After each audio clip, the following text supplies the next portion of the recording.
Good morning friends and welcome to the pre-market view. US markets were down almost about 0.5% as there is some amount of uncertainty about the continuation of the QE3, and given the economic data points which have been coming out for the past few days, there is definitely a sense of uncertainty amongst the market participants, and European markets too were up on, in fact, 0.1 to almost about 0.5%. Though some of the data points that came out in terms of producers price index, which showed a month-on-month decline, the market responded a little positively to those numbers. And when we look at the Asian markets today morning, Japan is marginally down about 0.1 to 0.15%. The rest of the markets are down about 0.3 to almost about 0.75%. The market is also keenly watching the speech by the Japanese Prime Minister on the overall structural reforms that he is looking at doing, particularly with respect to the policy on the currency, which has been showing a lot of volatility in the past few days. Back home, friends, our markets also continue to languish. For the past 4 days we are seeing downtick in the market, and the flows also have dried up. If you look at the numbers, yesterday FIs were net buyers for a paltry about 80 odd crore. The domestic institutions were sellers to the tune of about 200 crore, and in the index futures the FIs were sellers to the tune of 420 crore. So definitely market has broken important support levels with respect to 5950, 5940 level, and one has to see now exactly where the market takes a major support. Somewhere around maybe 5850, 5860 could be an important level to watch out for that support level. On that note, let me invite Sadhna to take us through important F&O cues, data and strategies that we can have in the F&O markets.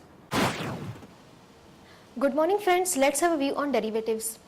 Yesterday's trading session turned out to be a very disappointing trading session, as without any major trigger in the market, market participants opted to square off their long positions. As we can see, around 2 lakh shares were reduced in open interest, and Nifty futures premium also reduced from 20 points to 13 odd levels. On the options front, if we see, whole options activity is widespread. From 6,000 to 6,200 call option has seen a good activity, and on lower side 5,900 and 5,800 call option as well as put option has seen a good number of activity. But in second half we might see a bounce in the market, and 5,900 would act as a good support. If you are closing below this level, we might see some lower targets. And from intraday perspective, on pharma sector, Ranbaxy is looking good. One can go long with a stop loss of 374.25, and in metal sector one can go short on Sterlite with a stop loss of 93.30. Thank you. Here are the important news and events that we are tracking today. First of all, Just Dial IPO, which got a very good response from investors, is going to be listed today both on NSE and BSE.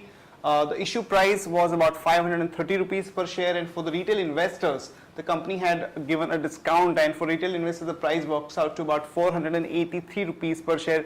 There has also been an innovative concept of safety net, whereby in case the price falls to the IPO price within next 6 months time, the company will be doing a buyback, and we feel that this company might listed around 560 to about 570 rupees or thereabouts, looking at the current premium in the grey market, and we think that given the high valuations at which it is quoting, it would be appropriate to sell the stock in the range of about 550 to about 570 range, so that one is able to exit at the right price.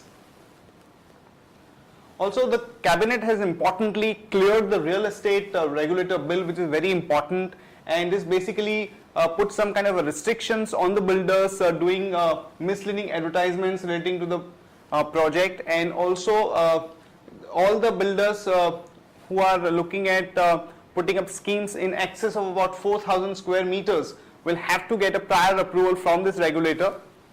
Also, the bill specifies that all the money relating to one particular project will have to be put in an escrow account to prevent the builders from misusing these funds meant for a particular project to any other activity. And also the bill intends to make it mandatory for developers to launch projects only after acquiring all the required clearances. So this is definitely an important bill and is actually viewed a bit negatively for the real estate sector as a whole. So you can expect some marginal negative pressure on the companies like DLF, Unitech, and few other companies like Puravankara and so on and so forth. in a bid to restrict the gold import, the government has put restrictions on making the gold import only on the basis of 100% cash margin. So this is definitely an important step that has been taken, and which is why we had seen some kind of a recovery in the USD INR, which actually after a 4 days of losing streak actually recovered about 15 to 20 paise. And in another important development, the global fund manager Kartika will acquire about 5.6% stake in TTK Prestige on a preferential basis. The company would acquire 3 lakh shares at about 2.6% to the current market price. Other important development is that the Neyveli Lignite IPO or FPO could get delayed as it has not got the required clearances, and the government is looking at also launching the 10th round of NELP for the oil and gas sector, which is what which has been indicated by the oil and gas minister, Mr. Veerappa Moily. Coming to the stock specific news, Hindalco is looking at raising about 5,000 crore to repay its high cost debt, and company has a debt of about 13,000 crore, so one can go long on Hindalco with a stop loss of 99 and a target of about 104 to 107. Also Sun Pharma, some positive news as the company has received a final approval from the US health regulator for generic injection, which is basically for the hormone treatment. So one can go long on Sun Pharma with a stop loss of 998 and a target of about 1050 to about 1070. That's it from all of us, friends. Have a great trading session. See you tomorrow at the same time.